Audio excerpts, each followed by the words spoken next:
Uh, Hari ini kita akan melanjutkan apa yang kita udah bahas di sesi yang pertama, di pertemuan kita yang sebelumnya. Kita waktu itu membahas 3 hukum pertumbuhan. Hari ini kita akan lanjutkan dengan membahas 3 lagi hukum pertumbuhan. Kembali saya pengen mengatakan bahwa ini adalah tempat di mana kita belajar sama-sama, sharing sama-sama, dan semoga bisa berdiskusi juga nanti. Tentunya apa yang saya mau bagikan ini adalah sebisa mungkin dari apa yang saya sudah hidupi atau alami, karena itu tentu belum semua saya bisa kuasai hukum-hukum ini, tapi saya udah usahakan untuk menghidupinya dan tentunya sudah memberkati saya juga, dan semoga ini bisa memberkati kita semua. Amin. Saya akan share screen. Oke. Apakah oke ini? Bisa terlihat? Oke, Bud. Boleh saya nambahin sedikit bahwa Bu He ini semua yang dia lakuin, dia training juga kepada staff dan buruh-buruhnya di pabrik. Yeah. Jadi bukan cuma di gereja tapi di marketplace, dan sangat memberkati buat berbagai macam latar belakang. Thank you. Thank you. Oke. Jadi tentunya ini hukum-hukum ini sebenarnya satu hukum sebenarnya untuk satu sesi, ya. Jadi dalam satu sesi kita akan ngebahas 3 hukum itu sebenarnya harus benar-benar dicari dan didapatkan inti sarinya. Tapi bukan cuma sekedar teori yang diinginkan, tapi kiranya Roh Kudus sendiri yang akan bantu kita mendapatkan sesuatu yang kita butuhkan dan kita bisa praktekkan. Dan saya percaya ini akan memberkati. Karena ini kelas-kelas ini tuh boleh dibilang sebagai kelas-kelas yang membantu kita merubah pola pikir. Oke, mindset. Dan mindset itu adalah bagian kita untuk dirubah, untuk berubah. Karena Tuhan Yesus sudah melakukan bagiannya. Dia mengalahkan dosa, dia mengalahkan kutuk kuasa gelap, tapi kalau pola pikir, itu bagian kita. Makanya kita mau belajar dan mengizinkan diri kita untuk berubah. Oke, supaya kita bisa mengenal apa kehendak Allah, apa yang benar, apa yang sempurna, apa yang berkenan padanya. Oke, tapi anyway, kita akan lanjutkan hari ini. I guess saya terlalu excited juga.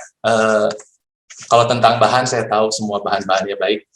Tapi yang saya rindukan adalah bukan cuma sekedar tahu bahan, tapi menghidupi bahannya. Ini menjadi doa kita, Tuhan, Kau bantu kami, Roh Kudus Kau bantu kami, agar kami boleh mendapatkan apa yang Kau ingin kami hidupi. Thank you, Lord. Oke.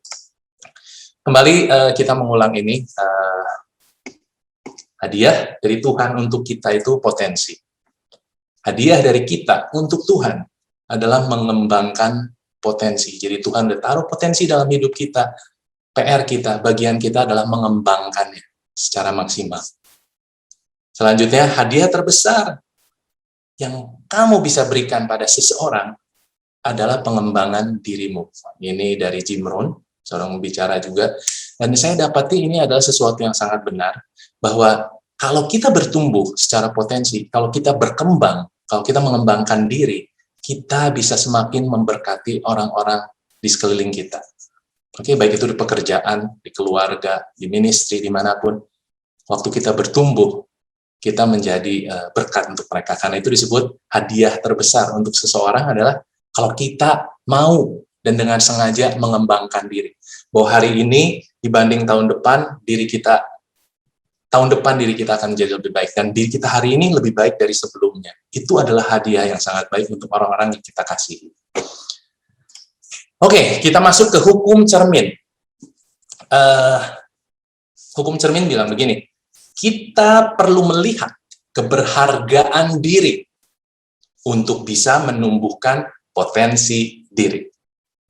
Oke, artinya gini, waktu kita melihat di cermin, melihat diri kita sendiri, kita perlu belajar untuk melihat bahwa kita ini berharga. Kita ini ada nilainya. Gitu.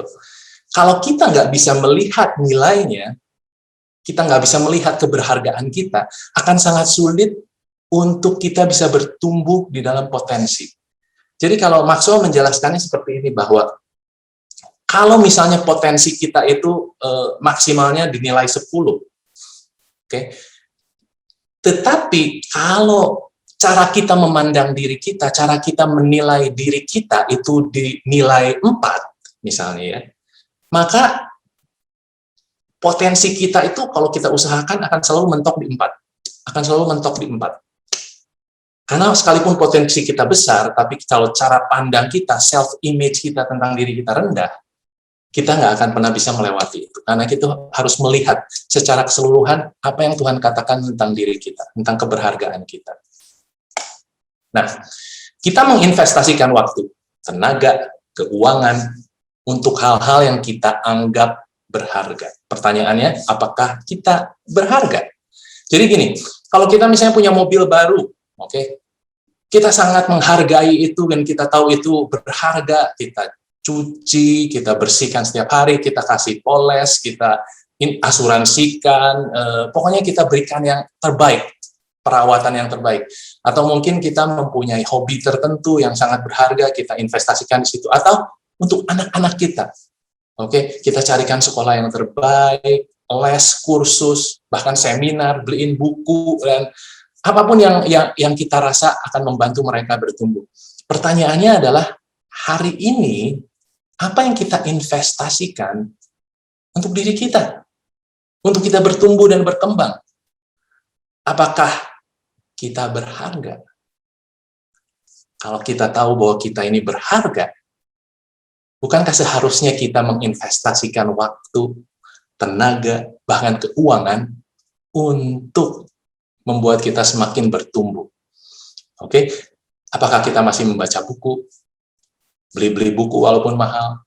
Oke, zaman sekarang mungkin PDF, oke, kita bisa beli secara digital. Apakah kita masih ikut seminar? Apakah kita dengan sengaja mencari komunitas positif untuk bertumbuh, seperti komunitas living di sini? Ini yang kita pertanyakan, karena kalau kita melihat diri kita berharga, kita akan investasikan sesuatu dalam diri kita. Satu penyebab terbesar kita sulit bertumbuh dalam potensi adalah karena kita belum belajar melihat keberhargaan diri kita. Karena kita belum tahu betapa Tuhan melihat kita berharga dan Tuhan punya rencana. Tuhan telah membuatkan sesuatu skenario di mana kita ada di dalam karya rencana Tuhan. Kita belum melihat itu. Tapi kalau kita udah melihat itu, kita akan tahu bahwa setiap hari atau waktu yang kita diizinkan hidup itu adalah supaya kita bisa semakin bertumbuh. Kita mau belajar dari apa yang Tuhan Yesus sendiri alami waktu dia hidup, sebelum dia masuk ke dalam pelayanan yang 3 tahun itu. Kita tahu dia dibaptis dulu. Kita mau mendengar apa yang Bapa katakan tentang Tuhan Yesus di Matius 3 ayat 16. Sesudah dibaptis, Yesus segera keluar dari air, dan pada waktu itu juga langit terbuka dan ia melihat Roh Allah seperti burung merpati turun ke atasnya. Perhatikan ayat 17. Lalu terdengarlah suara dari sorga yang mengatakan, inilah anakku yang kukasihi, kepadanya lah aku berkenan. Sekali lagi, inilah anakku yang kukasihi, kepadanya lah aku berkenan. Yesus sendiri perlu mendasarkan keberhargaan dirinya pada apa yang dikatakan oleh Bapa. Karena itu Bapa secara terang-terangan, secara publicly dia mendeklarasikan 3 hal. Inilah anakku. Itu yang ke-1. Ini anakku. Yang kedua, dia aku kasihi. Dan yang ketiga, aku berkenan kepadanya. 3 hal ini. Dan kalau kita rangkum di sini, 3 hal yang dikatakan Bapa kepada Yesus adalah nomor 1, kamu milikku, that you belong. Kamu dikasihi, that you are loved. Kamu istimewa, you are special. Kenapa Bapa harus mengatakan ini? Karena di dalam perjalanan Yesus melayani, akan banyak sekali orang yang menghina dia, tidak menghargai dia, mengata-ngatai dia, bahkan dia dikhianati. Banyak sekali hal-hal negatif yang akan terjadi di dalam diri dia nantinya yang akan bisa mempengaruhi bagaimana dia melihat jati dirinya, melihat keberhargaan dirinya. Karena itu dari awal Bapak udah mengatakan ini, dan ini yang menjadi patokan, fondasi dari Yesus sendiri tentang keberhargaan dirinya, bahwa dia milik Tuhan, bahwa He belongs, He is love, and you are, dan dia spesial, dia istimewa. Nah, nilai diri kita itu berdasarkan pada apa yang Tuhan katakan tentang diri kita. Oke, bukan apa yang orang lain ngomong tentang kita, bukan tentang pendapat orang lain tentang diri kita. Bukan berarti kita nggak boleh dapat masukan dari orang. Tentunya kita mau dapat masukan dan kita mengevaluasi masukan itu. Tetapi nilai kita itu berdasarkan dari apa yang Tuhan katakan tentang diri kita. Itu. Tuhan menghargai kita, Tuhan menerima kita, Tuhan menyayangi kita. 3 hal yang dikatakan Bapa tentang kita. Bahwa kita itu miliknya. Kita dikasihi oleh Tuhan. Dan kita ini istimewa. 3 hal yang sama Bapa katakan kepada Yesus. Yesus katakan kepada kita, Yohanes 15 ayat 9, seperti Bapa telah mengasihi aku, demikian juga aku mengasihi kamu. Tinggallah di dalam kasihku itu. Untuk kita bertumbuh di dalam potensi, kita nggak bisa keluar dari kebenaran gospel, kita nggak bisa keluar dari kasih karunia-Nya, bahwa kita berharga itu bukan karena kita baik, bukan karena kita hebat, bukan karena kita jago atau posisi kita hebat, atau karena kita populer dan punya banyak kemampuan. Enggak, kita berharga karena Tuhan melihat kita berharga, karena apa yang Tuhan Yesus lakukan di kayu salib untuk kita semua, menebus kita, kita menjadi miliknya. Sebenarnya kita menjadi miliknya secara 2 kali. Pertama, karena dia menciptakan kita. Lalu kita jatuh dalam dosa dan dia tebus kita menjadi miliknya 2 kali. Kita miliknya Tuhan, that we belong. Kita tuh ada yang punya. Dan kita tuh dikasihi. Apapun yang kita lagi alami hari-hari ini, sakit, penyakit, masalah, problem, apapun yang nggak enak, kita harus tahu bahwa kita dikasihi. Dan kalau kita ingat dalam sesi being precedes doing, kita belajar di situ bahwa siapa diri kita menentukan apa yang kita lakukan. Kita harus ingat bahwa doing good itu hasil dari being loved, bahwa karena kita dikasihi, maka kita dimampukan untuk melakukan hal-hal yang baik. Bukan karena kita baik, kita melakukan hal yang baik, tapi karena kita disayangi, karena itu kita bisa melakukan hal yang baik, kita melayani, kita memberi, karena kita udah terlebih dahulu dikasihi, dan kasih Tuhan mengalir melalui hidup kita. Oke? Dan kita ini istimewa, we are special, di mata Tuhan kita itu sangat istimewa, bahkan dia rela mengorbankan dirinya untuk kita semua. So, kalau hari ini nggak ingat yang lain-lain apapun yang saya bagikan, saya harap ini kita ingat, bahwa keberhargaan kita bergantung kepada apa yang Tuhan lihat tentang diri kita, apa yang dia katakan tentang diri kita. Dan saya mau katakan untuk saya sendiri bahwa saya ini milik Tuhan, dan saya disayang sama Tuhan, dan saya ini spesial, saya ini istimewa untuk Tuhan. Karena itu saya melayani, karena itu saya mau bertumbuh, karena itu saya berbagi. Amin. Nah, secara praktisnya, John Maxwell mengajarkan kita tentang langkah-langkah membangun citra diri atau cara pandang kita terhadap diri kita sendiri. Nomor 1 adalah jaga apa yang kamu bicarakan dengan dirimu sendiri. Sebenarnya kan kalau kita jujur, kita tuh setiap hari ngomong sendiri, ngomong dengan diri kita sendiri. Pertanyaannya, kita ngomong apa? Apakah kita ngomongin yang positif atau kita ngomongin yang negatif dengan diri kita sendiri? Oke, waktu kita menghadapi tantangan, perkataan apa yang kita ngomong pada diri kita sendiri? Apakah kita akan ngomong, kamu pasti nggak bisa, kamu gagal, dari dulu pun kamu gagal, selama ini kamu nggak pernah menang? Atau kita akan ngomong, Tuhan bersamamu, kuasa Tuhan ada di dalam dirimu, kamu pasti bisa. Kamu akan melewati ini, karena Tuhan setia, Tuhan yang menopang. Apakah kita menjadi orang yang mengangkat diri kita sendiri, encourage, memberi semangat pada diri kita sendiri, atau kita yang membawa diri kita turun dengan perkataan-perkataan kita sendiri. Maxwell mengingatkan sebenarnya perkataan orang lain terhadap diri kita itu nggak begitu menghancurkan dibanding dengan perkataan kita sendiri terhadap diri kita sendiri. Seringkali perkataan kita yang membawa kita turun di dalam diri kita. Karena itu jaga. Kita belajar untuk mengevaluasi dan memfilter. Oke, apakah saya ngomongnya positif nggak terhadap diri saya sendiri? Apakah saya menjadi pendorong dan penopang? Saya menjadi supporter untuk diri saya sendiri? Oke, itu nomor satu. Apa yang kamu bicarakan dengan dirimu sendiri. Yang kedua, berhenti membandingkan diri dengan orang lain. Ini penting banget. Karena kita punya kecenderungan untuk membandingkan diri dengan orang lain. Oke, membandingkan diri dengan orang lain itu sebenarnya benar-benar bagian dari salah fokus.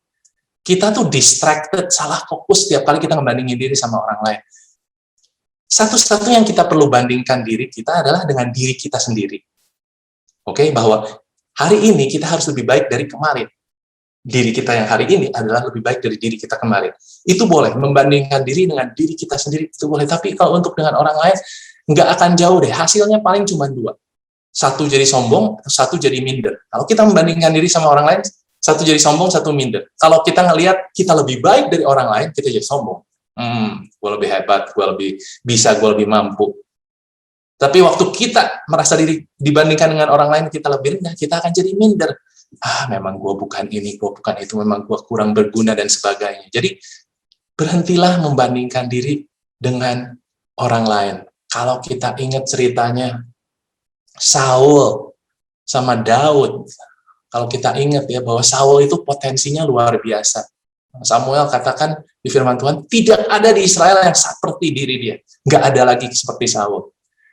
Tapi kalau kita baca di firman Tuhan dikatakan bahwa waktu orang-orang menyanyikan tentang Daud mengalahkan segini banyak dan Saul mengalahkan segini banyak, dia membandingkan diri dan dia terjerumus dalam membandingkan diri dengan orang lain. Dan firman Tuhan ngomong sejak hari itu dia membenci Daud. Sejak hari itu dia selalu membenci Daud. Jadi dia salah fokus, bukannya untuk melayani Tuhan atau menjadi berkat buat orang lain, dia malah kerjaannya pakai energi dia untuk membandingin diri dengan orang lain. Karena itu, berhenti membandingkan diri dengan orang lain. Nomor 3, kalahkan keyakinan negatif yang membatasimu. Apa sih keyakinan negatif itu? It's the limiting belief. Ada kepercayaan-kepercayaan tertentu yang kita sendiri seringkali nggak sadar, yang membatasi kita. Contohnya seperti, gue sih nggak mungkin lah bisa baca buku selesai dalam 1 minggu. Gue sih nggak mungkin deh bisa main gitar. Gue sih nggak mungkin deh bisa menguasai bidang ini. Hal-hal seperti itu yang ada di dalam diri kita itu disebut limiting belief. Dan kita harus berani menghadapinya dan menantangnya. Harusnya tanya, kenapa nggak bisa? Kenapa nggak bisa menyelesaikan buku dalam 1 minggu? Kenapa nggak bisa belajar main gitar? Kenapa nggak bisa menguasai bidang ini? Tantang dan kalahkan. Supaya kita bisa keluar dari keterbatasan itu. Yang keempat adalah, kalau kita mau membangun citra diri adalah bantu orang lain menjadi lebih baik. Serve. Melayani. Kalau dalam bahasa Inggris itu disebutnya give yourself away. Seringkali itu kita suka ada di dalam mood yang kayak feeling bad, atau ngerasa nggak enak, ngerasa nggak baik, ngerasa kurang. Itu momen-momen yang baik di mana kita give ourselves away. Karena kita udah terlalu penuh oleh diri kita, yang kita pikirin cuma gua. Adalah waktunya untuk, what can I do for others? Apa yang saya bisa lakukan untuk orang lain? Bantu orang lain. Bantu orang lain menjadi lebih sukses. Bantu orang lain untuk menjadi lebih baik. Dan ini adalah sesuatu yang kita tahu bahwa waktu kita melakukan yang baik terhadap orang lain, waktu kita melayani, sulit sebenarnya untuk kita merasa feeling bad. Kita tuh sulit untuk to feel bad about ourselves. Waktu kita bisa membantu orang lain. Yang kelima, lakukan yang benar sekalipun sulit. Lakukan yang benar sekalipun sulit. Dalam kehidupan kita,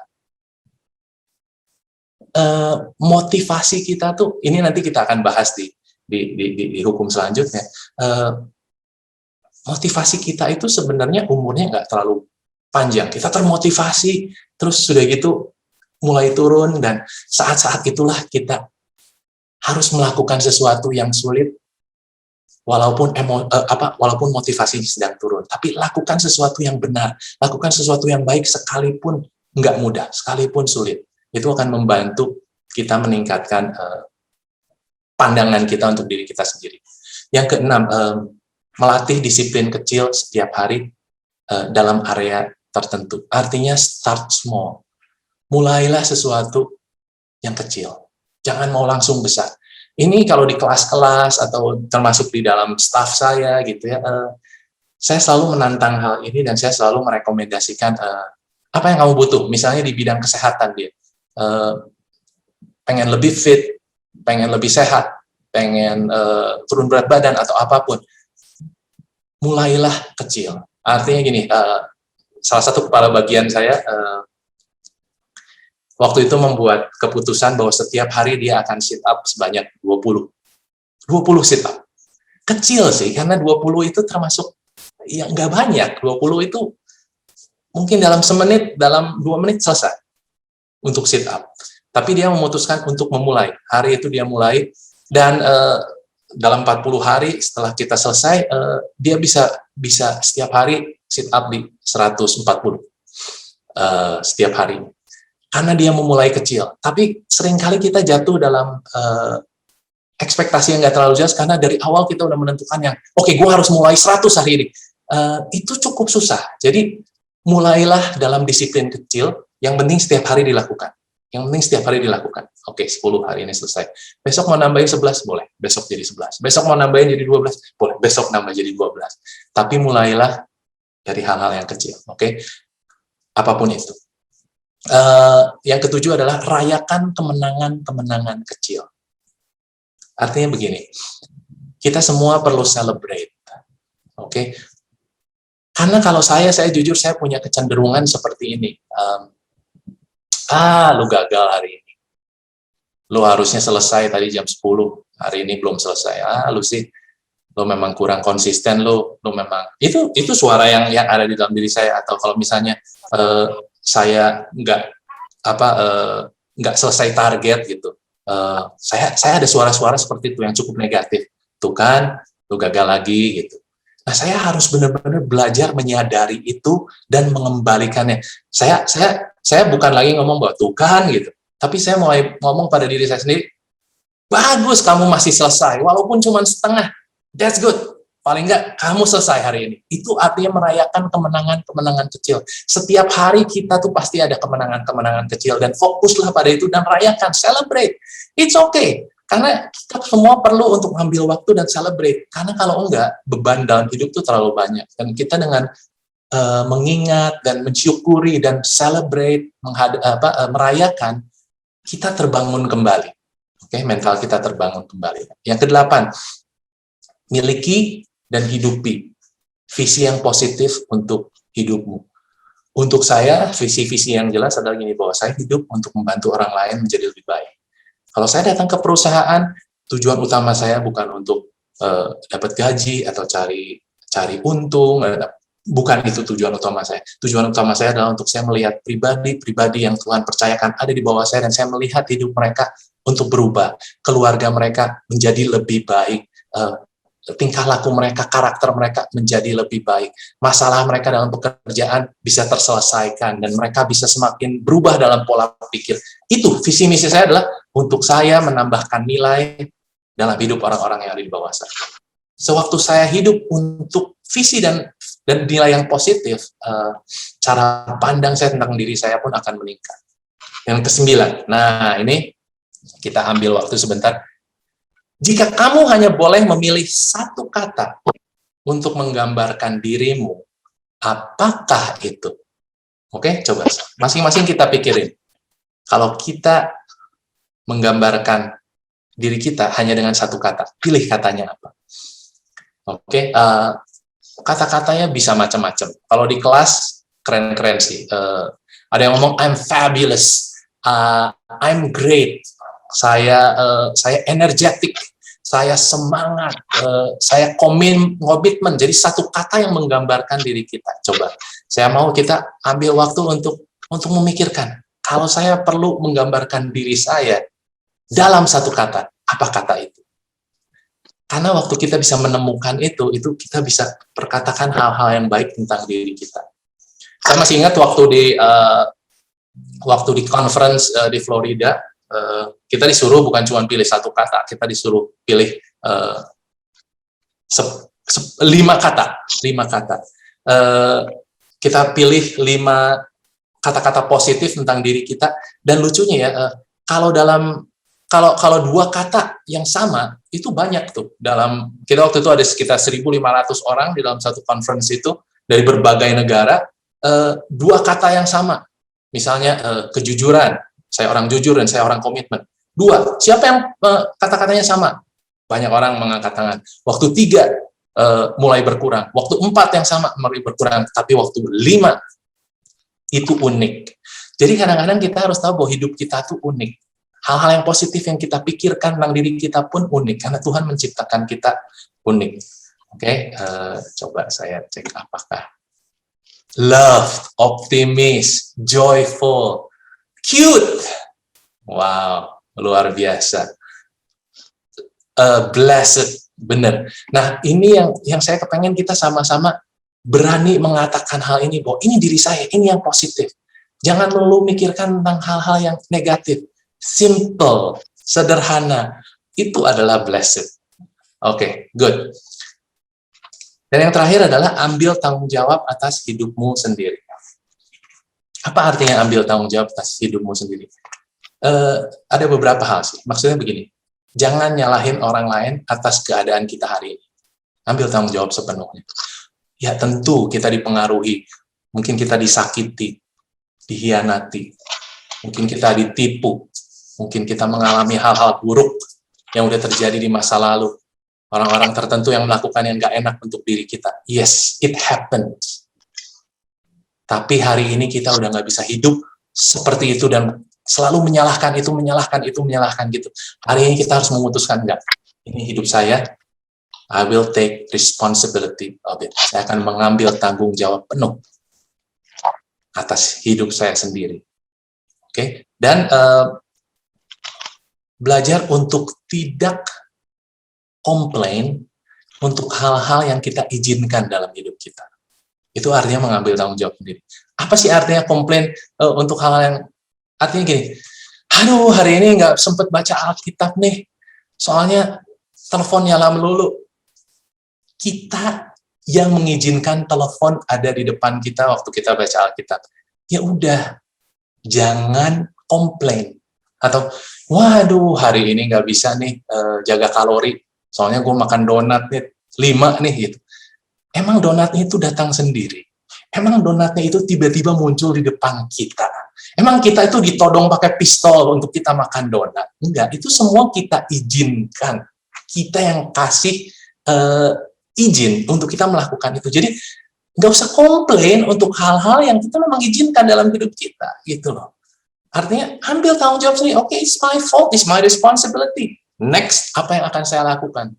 Karena itu semua tanggung jawab saya. Saya melakukan menjadi lebih baik selanjutnya. Oke, itu sejauh dari hukum cermin, menghargai diri kita sendiri untuk kita bisa menumbuhkan diri kita sendiri. Karena kalau tanpa kita menghargai diri, kita akan sulit untuk menumbuhkan diri. Kita masuk ke hukum konsistensi. Hukum konsistensi mengatakan ini, motivasi membuatmu bergerak. Disiplin membuatmu terus bertumbuh.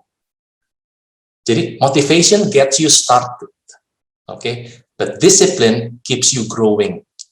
Kalau saya tuh senang ngomong ini, untuk saya sendiri pribadi adalah gini. Waktu saya termotivasi, waktu saya semangat gitu ya, saya mau melakukan hal-hal yang baru. Seperti contohnya baca buku. Oke, saya mulai baca buku karena saya sangat termotivasi. Karena satu hal atau satu hal yang lain saya sangat termotivasi. Masalahnya saya nggak selesai baca buku.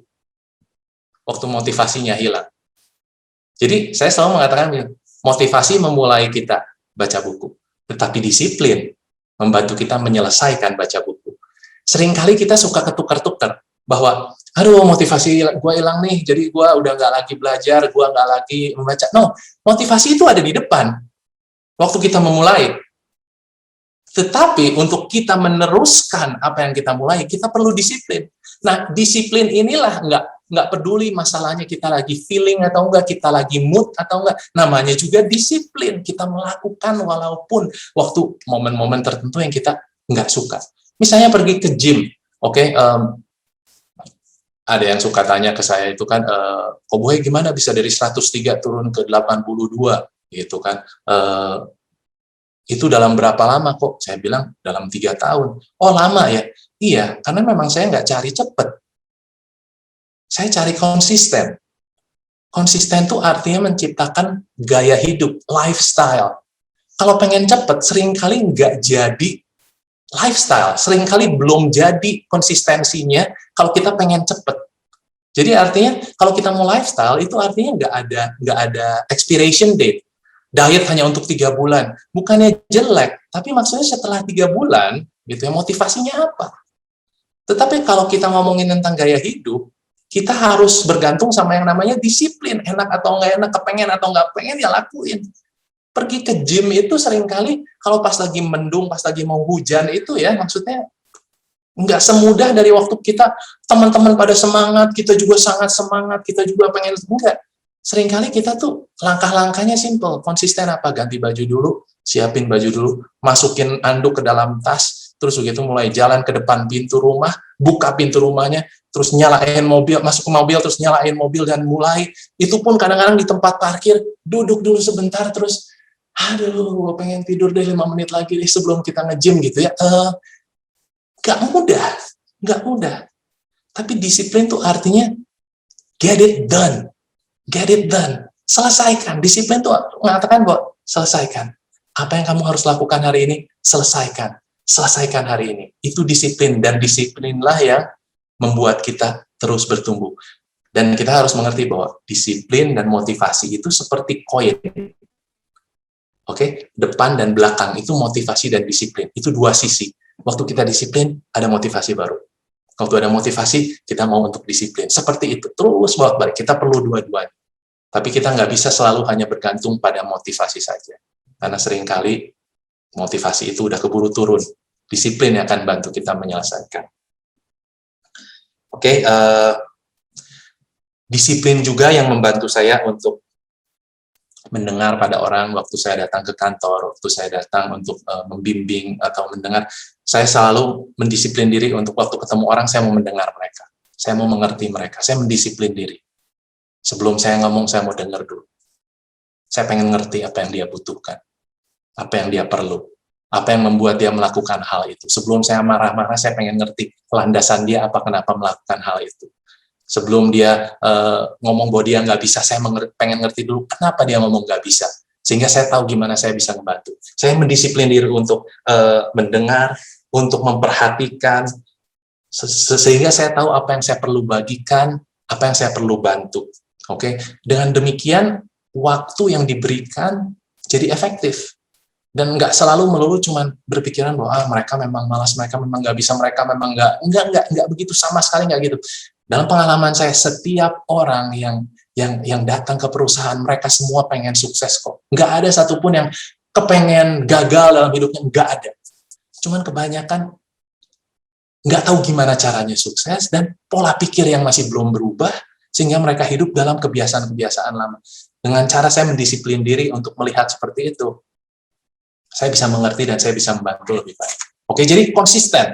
Oke, ini hukum konsistensi adalah membangun disiplin setiap hari, menjadi gaya hidup. Nah, bukan masalah bakat, bukan masalah kesempatan. Kalau kita mau bertumbuh, kuncinya adalah konsistensi. Melakukan hari demi hari, demi hari, demi hari, demi hari, demi hari, sedikit demi sedikit, kita akan bertumbuh. Jadi kita nggak bisa ngomong bahwa, oh bakat dia sih jauh lebih hebat dari saya, atau saya nggak punya bakat, dan nggak, bukan masalah bakat, atau bukan masalah kesempatan. Wah, kesempatan dia kan luar biasa, kenalannya banyak dan sebagainya. Bukan masalah kesempatan. Kuncinya adalah konsistensi. Hari ini kita ngecek sama diri kita sendiri. Apa kita konsisten nggak? Kita mau nggak konsisten? Artinya kita mau nggak berdisiplin?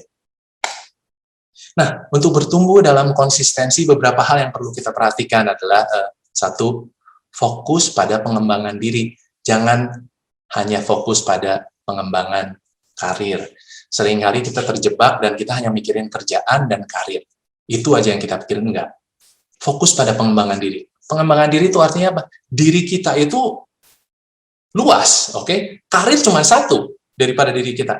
Di dalam diri kita tuh ada kesehatan, ada pernikahan, ada keluarga, ada keuangan, oke? Ada hobi dalam diri kita itu. Dan kita fokus kepada pengembangan diri, bukan hanya pada pengembangan karir.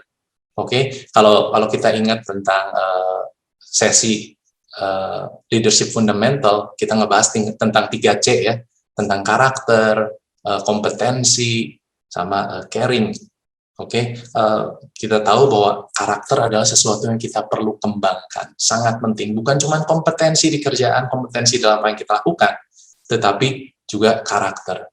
Dan caring itu akan tumbuh waktu kita menerima kasih karunia Tuhan. Setiap hari kita berjalan dengan Tuhan, mengenal isi hati Tuhan, dan kasih Bapa dalam diri kita, kita akan berjalan dengan caring. Anyway, itu yang kita pernah bahas waktu di 3C. Tapi ingat, jangan hanya pengembangan karir, tapi pengembangan diri. Yang kita perlu konsisten. Oke, terus mulailah dengan hal-hal yang sederhana. Seperti yang tadi saya udah bahas, nggak usah langsung yang sulit-sulit. Kalau misalnya kita mau baca satu pasal, nggak apa-apa baca satu pasal. Nggak usah langsung bahwa kamu harus satu kitab, nggak harus. Atau kalau kita mau mulai baca buku, oke, mulai hari ini saya akan baca 1 halaman setiap hari. Ya, it's okay. Tapi yang penting konsisten, kata kuncinya konsisten. Saya masih ingat waktu saya mulai, waktu saya masih di 92, saya mulai nge-gym itu, dari 103 ke 92 kan saya turun berat badan karena sakit perut.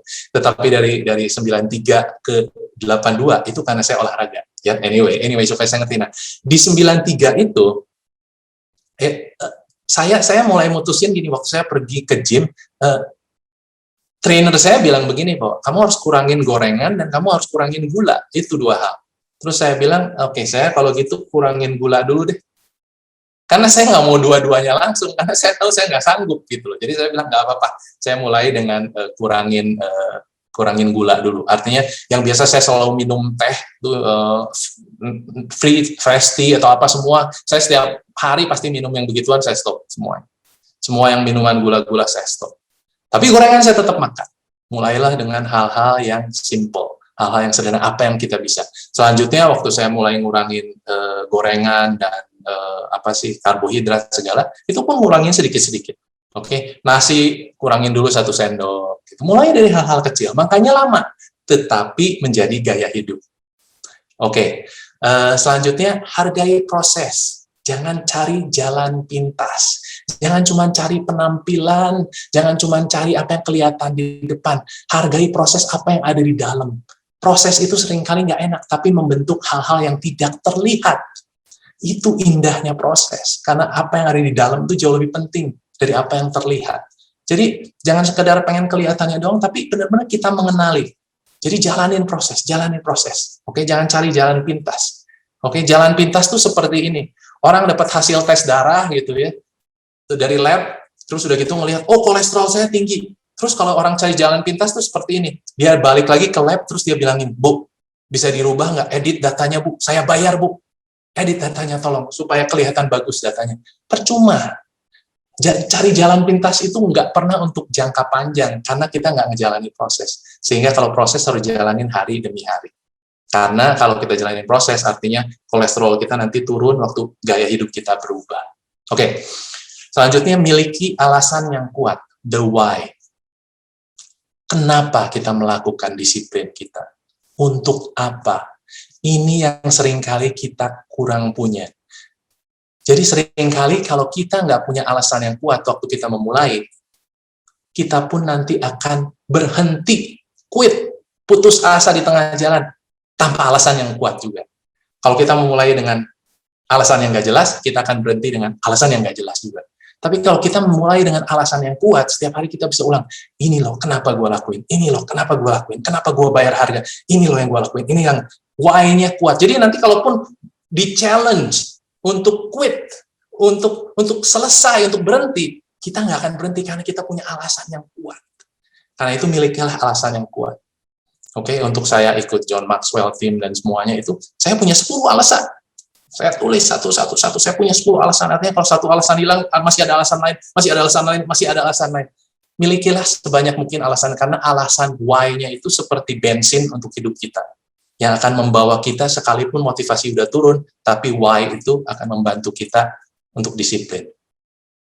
Dan yang paling terakhir, poin untuk konsistensi ini, bertumbuh dalam konsistensi, mulailah hari ini. Oke, jangan nunggu besok. Mulai hari ini, karena mulai hari ini tuh bisa hal-hal kecil. Oke? Mulailah dengan hal-hal yang sederhana, poin yang tadi. Ini quote dari Maxwell. Pada akhirnya, kerja keras itu hanyalah sekumpulan kerja-kerja kecil yang tidak kita lakukan, yang seharusnya sudah kita lakukan. Jadi kalau secara rumus, kalau mau pakai Excel sheet itu tulisannya biasa gitu, kerja keras sama dengan sum, dalam tanda kurung, kerja kecil yang diabaikan. Kenapa hari ini kita punya kerja keras dan capek dan kita terbeban? Jangan-jangan karena banyak kerja-kerja kecil, hal-hal sederhana yang kita abaikan. Yang harusnya kita bisa kerjakan hari ini dengan mudah, kita tidak kerjakan, dan sebulan depan kerja-kerja mudah, simple itu menjadi tumpukan dan kerja keras. Karena itu kita balikin, hari ini apa yang bisa kita kerjakan walaupun kecil, walaupun simple. Oke? Mau push up 10, bisa lakukan. Oke, kalau kita mau plank misalnya 10 detik, lakukan. Yang nggak usah macam-macam, karena itu pun nanti akan bertambah, akan berakumulasi menjadi yang istimewa.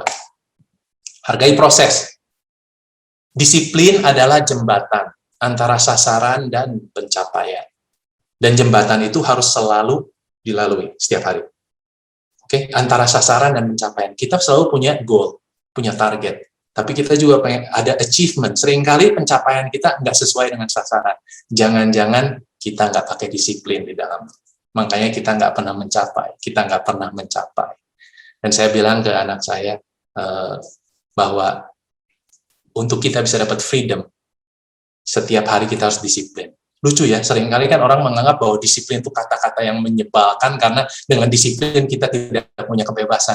Tetapi pada kebenarannya, disiplinlah yang membuat kita bebas. Tanpa disiplin, tidak ada kebebasan. Kita harus belajar untuk disiplin. Hargai proses. Kita tidak menentukan masa depan kita. Ini penting banget. Kita tuh menentukan kebiasaan kita. Kebiasaan kita lah yang menentukan masa depan kita. Wah, ini luar biasa banget. Tolong dapetin ini. Karena kita nggak menentukan masa depan. Yang menentukan masa depan kita adalah kebiasaan kita. Jadi kita menentukan kebiasaan. Kita menentukan kebiasaan kita sehari-hari seperti apa. Kebiasaan olahraga, kebiasaan makan, kebiasaan penggunaan waktu. Dan itu menentukan masa depan kita. Karena itu menjadi gaya hidup. Oke. Mulailah hari ini. Kita tidak akan pernah merubah hidup kita sampai kita merubah sesuatu yang kita lakukan sehari-hari. Jadi kita harus putusin hari ini kita mau berubah apa, walaupun simple. Karena tanpa kita memulai, hidup kita nggak akan pernah berubah. Kalau kita mau berubah, rubahlah sesuatu hari ini. Nah, kita tidak bisa menjadi lebih baik 100% dalam satu hari. Tetapi kita bisa mulai hari ini untuk menjadi lebih baik 1% dalam beberapa hal. Nah, konsep ini penting, karena seringkali kita ditantang bahwa, lu harus berubah total, berubah 100%. Bisa nggak dalam satu hari berubah 100%? Nggak mungkin bisa, nggak ada yang jawab bisa. Tapi kalau ditanya, bisa nggak kamu berubah 1% aja? Kebanyakan ngomong, bisa, hari ini saya bisa berubah 1%. Apalagi kalau dalam beberapa hal, contohnya apa? Dalam hal kamu senyum deh, misalnya. Bisa nggak berubah 1%? Bisa, oke. Terus dalam hal misalnya kamu makan nasinya dikurangin, bisa nggak? Bisa, kurangin 1%, bisa. Tadinya 100 butir, jadi tinggal 99, bisa nggak? Bisa hari ini. Tahukah, waktu kita melakukan perubahan kecil dalam beberapa hal, akumulasinya besar. Kalau kita melakukan 1% berubah dalam 10 hal, Sebenarnya kan 1% jadi 10%. Ini yang seringkali kita terlalu mengecilkan hal-hal yang dianggap sepele. Padahal disiplin dan konsistensi itu menghasilkan sesuatu yang luar biasa. Oke, yang terakhir, memaksimalkan pertumbuhan, buatlah strategi. Ini adalah hukum desain. Oke, artinya begini, kalau kita pengen maksimal, jangan cuma sekedar jalan, bikin plan, bikin strategi. Oke, waktu saya belajar tentang ini, saya mulai menentukan bahwa dalam keseharian saya perlu belajar. Jadi saya sistemnya seperti ini. Setiap hari saya nyetir, saya udah punya MP3, saya udah punya bahan-bahan seminar yang saya dengar waktu saya nyetir. Jadi waktu saya pulang pergi kerja, itu saya bisa menyelesaikan satu seminar atau satu bahan pengajaran. Oke, itu salah satu sistem. Terus setiap malam jam 9, ini sebelum saya sakit, ini selalu terjadi. Setiap malam jam 9, saya selalu membaca buku. Oke, selama setengah jam atau selama 1 jam, tergantung. Itu, dan saya sengaja beli meja, saya sengaja beli kursi, saya sengaja beli lampu, saya bikinin sistem. Terus udah gitu sistem lainnya apa? Setiap kali saya mendapatkan sesuatu yang baik dari buku, saya garis bawahi, saya catat, saya ketik, dan saya file. Jadi kalau hari ini saya punya ratusan, mungkin ribuan quotes gitu ya, ada di dalam file-file saya, itu karena setiap kali saya baca, saya file. Setiap kali saya baca, saya file. Saya mempunyai sistem untuk memaksimalkan pertumbuhan. Saya punya strategi. Makanya seringkali kalau saya lagi ngobrol sama orang untuk nyiapin bahan atau apa, saya dengan mudah, saya akan cari, saya tinggal search kata-katanya, saya ketemu quotes-nya. Saya ketemu kata-katanya, dan seringkali kalau ada cerita, saya garis bawahi halaman berapa, di buku apa. Memang ini bagian daripada sistem. Oke, jadi memaksimalkan pertumbuhan, buatlah strategi. Salah satunya adalah agenda, membuat rencana harian. Rahasia kesuksesan kita ditentukan oleh agenda harian kita. Ini penting. Kalau kita pengen ngelihat kita bakalan sukses nggak ya, lihat agenda kita. Isinya apa? Kebanyakan dari kita nggak punya agenda. Oke, nggak bisa ngecek bisa sukses atau nggak. Karena kita nggak tahu agendanya apa. Padahal agenda itu simple. Membuat sistem itu harus simple. Kunci dari sebuah sistem adalah simplicity, kesederhanaan. Artinya apa? Kalau saya membuat sistem, saya tuh semalam sebelum tidur, saya ambil kertas apapun, mau itu bond kayak, mau itu karcis kayak atau apa, saya ditulis dari mulai bangun jam berapa, jam berapa, saya tulis ini saya persiapan kerja jam segini sampai jam segini, makan pagi jam segini sampai jam segini, saya nyetir jam segini sampai jam segini, saya meeting jam segini, saya tulis dulu kurang lebih gambarannya apa. Nggak selalu sempurna, tapi saya punya agenda karena dari saya menulis itu saya udah bisa melihat hari ini tuh poin paling penting ini, hari ini energi saya paling banyak harus diberikan di sini, oh hari ini bakalan ada apa segala macam. Waktu kita melihat agenda kita bisa mengevaluasi, oke, apakah kita ini udah sesuai atau belum. Oke, jika kita tidak membuat agenda kita sendiri, kemungkinannya kita akan masuk dalam agenda orang lain. Nah ini dia, makanya jangan suka komplain kalau kita seringkali diatur oleh agenda orang lain dalam hidup kita.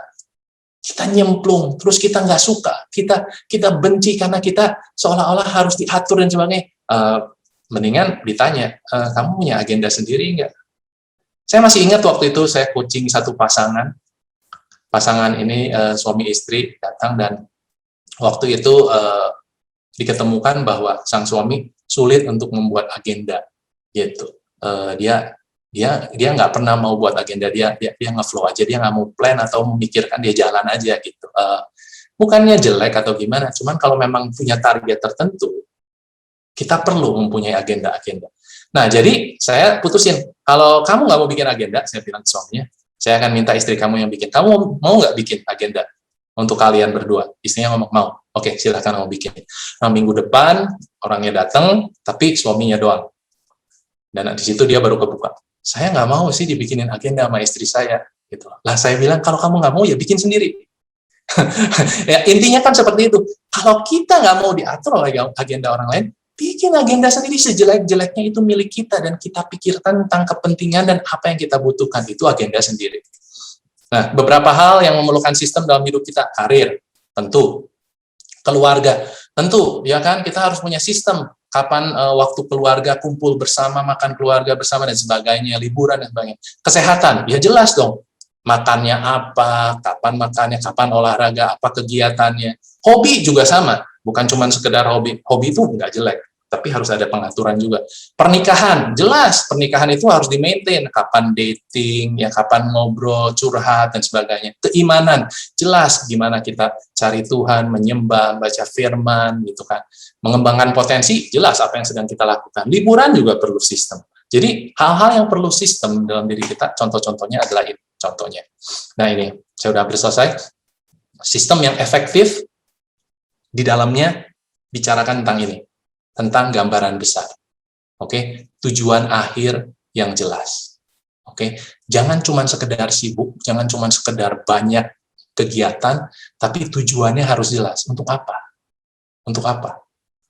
Jangan seharian benar-benar sibuk dan hari itu kecapean dan tapi banyak kerjaan yang nggak selesai karena mungkin tujuan akhirnya nggak jelas.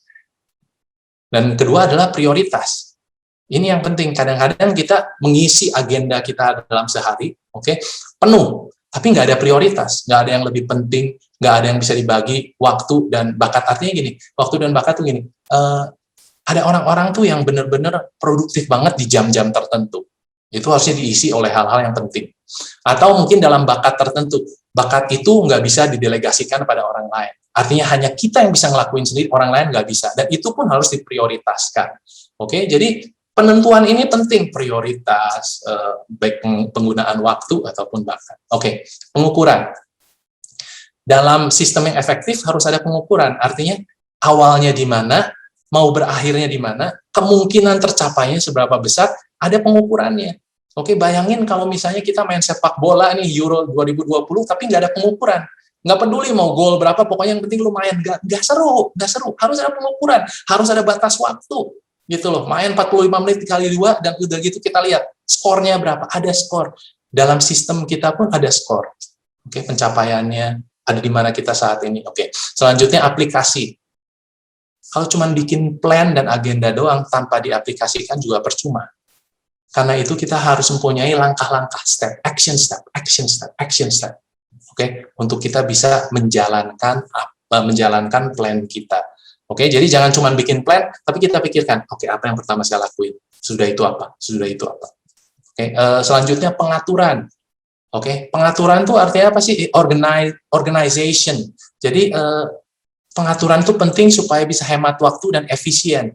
Apa yang tadi saya lakukan adalah setiap kali saya menemukan quotes yang bagus, yang menurut saya keren, saya ketik dan saya file, atau saya scan, saya file, itu saya atur. Sehingga lain kali waktu saya butuh, saya menghemat waktu.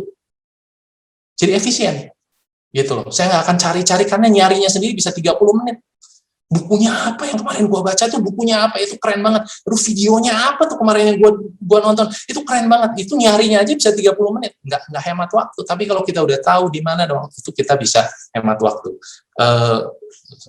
Kebanyakan orang mungkin beruntung kalau punya asisten pribadi, mempunyai orang-orang yang bisa membantu hal-hal begini, itu luar biasa. Oke, yang terakhir adalah konsistensi. Balik lagi ke law yang sebelumnya. Yang terpenting adalah dilakukan rutin. Sistem itu harus rutin dan konstan. Itu konsistensi. Oke, mempunyai target yang jelas. Artinya jangan cuma sekedar sibuk, tapi tanya, sibuk untuk apa? Apa targetnya? Sibuk, event, targetnya apa? Supaya bisa dievaluasi. Pengaturan. Nah, pembuang waktu nomor 1 bagi kebanyakan orang adalah mencari hal-hal yang hilang. Oke? Time waster. Oke? Buang waktu yang paling banyak dilakukan adalah mencari hal-hal yang nggak jelas nyimpennya di mana. Oke? Dalam hal saya misalnya gunting kuku itu kan, kalau gunting kuku tangan 5 menit juga beres harusnya. Ya kan? Kalau saya nih, gunting kuku cepet. Tapi kalau untuk anak saya, atau mungkin untuk istri saya yang dengar juga ini, seringkali gunting kuku itu jadi 20 menit. Kenapa? Karena 15 menitnya nyari gunting kukunya ditaruh di mana. Gitu. Sedangkan kalau saya udah jelas, gunting kuku harus selalu ada di meja itu dan posisinya di situ. Titik. Udah pokoknya. Jadi kalau nyari gunting kuku, udah pasti di situ. Tapi kebanyakan dari orang nggak punya tentang pengaturan, artinya gunting kuku bisa di sini, bisa di luar kamar, bisa ada di mana, macam-macam. Waktu kita butuh, kita harus cari. Dan itu sangat-sangat membuang waktu. Sebagai penutup, kita mau kembali merangkum pembelajaran kita hari ini. Oke, dari hukum cermin, kita diingatkan, yuk belajar melihat keberhargaan diri. Oke, penting. Kalau kita bisa melihat betapa berharganya kita akan mulai melihat cara-cara untuk kita investasi pada diri kita. Oke, nggak ada masalah tentang umur, nggak ada masalah tentang telat atau enggak. Kita mulai hari ini investasi untuk diri kita, karena kita berharga. Yang kedua, hukum konsistensi. Kita diingatkan untuk membangun gaya hidup berdisiplin. Oke, bukan masalah mood, bukan masalah kepengen atau enggak, tapi masalah melakukan supaya selesai. Get it done. Be disciplined. Get it done. Dan hukum desain. Kita diingatkan untuk membentuk sistem untuk memaksimalkan pertumbuhan, untuk lebih efisien, efektif, dan maksimal. Dan bisa mudah untuk dievaluasi. Oke, hukum desain ini bisa macam-macam jenisnya, masing-masing kebutuhan kita bisa sesuaikan dengan kebutuhan kita. Oke, untuk saya hari ini sekian. Semoga ini bisa membantu dan menjadi berkat untuk teman-teman di sini. Kita sama-sama bertumbuh ya. Thank you. Wow, luar biasa, Bud. Thank you, Bud. Thank you. Saya yakin kita semua diingatkan banyak hal. Kadang-kadang sekali lagi kita poin-poin begini kayaknya sudah tahu, tapi seringkali kesulitannya adalah menjalaninya secara konsisten, ya. Dan saya yakin kita diingatkan banyak hal sih. Saya cuma mau kasih sedikit garis bawah tentang John Maxwell.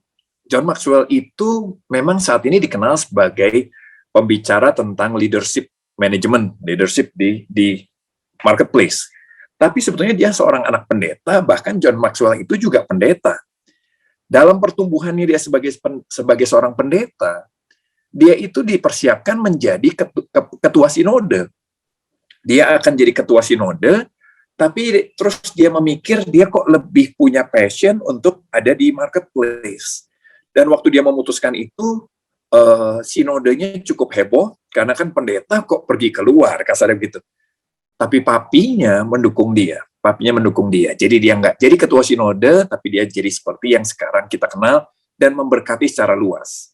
Kenapa saya perlu jelasin ini? Kadang-kadang terus kita sebagai gereja suka terus memandang ini. Di tempat saya juga ada. Waktu begini disampaikan, terus orang bilang, itu kan bukan Alkitab. Kalau saudara pelajari, saudara dengar dari tadi ya, hari ini aja yang hari ini. Sebetulnya ini berangkat dari gospel. Berangkat dari bagaimana kita menyadari bahwa kita dicintai Tuhan, kita being loved by God, dan itu yang sebetulnya gini. John Maxwell membawa gospel ke marketplace. John Maxwell membawa gospel menjadi sebuah prinsip yang bisa praktis. Nah, kadang-kadang kita suka terus melupakan akarnya itu dan kita menganggap ini teori motivasi. Menurut saya nggak seperti itu. Ya, yuk kita lebih membuka diri kita. Kadang-kadang gini loh, waktu kita di gereja kita berharap kita memberkati dunia, kan gitu. Tapi waktu ada teman-teman kita bisa memberkati dunia, kita anggap dia sudah sekuler dan bukan lagi membawa sesuatu yang rohani. Padahal nggak begitu kalau menurut saya. Yuk kita hargai apa yang Tuhan kerjakan lewat dia. Saya nggak bilang dia selalu benar, saya nggak bilang semua bukunya pasti benar, enggak juga. Tapi itu cerita yang saya mau kasih tentang John Maxwell. Nah, Bu He adalah salah satu tim dari John Maxwell. Bud, tadi udah dikasih reviewnya, poin-poinnya 3 hal, ini hukum cermin, hukum konsistensi, dan hukum desain. Yang lalu kita belajar tentang hukum kesengajaan, bahwa semua harus disengaja. Lalu hukum kesadaran, bahwa kita harus menyadari tentang diri kita, kira-kira gitu. Yang ketiga, hukum perenungan. Hidup, kemajuan bukan dari pengalaman, tapi pengalaman yang dievaluasi. Itu perenungan. Pengalaman yang dievaluasi. Itu penting sekali buat kita. Kita punya banyak pengalaman, kita punya banyak kesalahan, kita punya banyak kegagalan, masalahnya dievaluasi atau enggak. Ya.